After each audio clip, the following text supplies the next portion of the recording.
Top officials at the U.S. Internal Revenue Service are now publicly apologizing after revelations some employees at the government agency were singling out groups for extra scrutiny if they were suspected of having ties to the grassroots Tea Party movement. And I don't care if you're a conservative, a liberal, a Democrat, or a Republican, this should send a chill up your spine. Investigating at the request of the U.S. Congress, the revelations have emerged in advance of a report due out this week by the U.S. Treasury Inspector General for Tax Administration.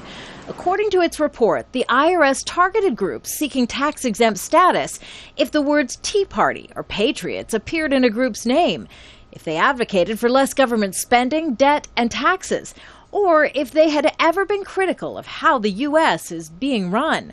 Their actions U.S. President Obama calls outrageous. The IRS, as an independent agency, requires absolute integrity, and people have to have confidence that they're applying it in a nonpartisan way. Officials at the White House and senior leaders at the IRS say they knew nothing of the alleged scheme, but the agency has a history of being used by past presidents to go after their political opponents.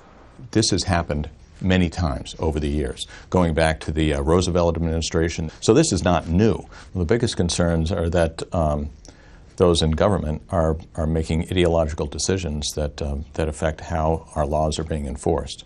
The IRS says none of the groups scrutinized had their tax-exempt status revoked and are blaming the conduct on low-level employees.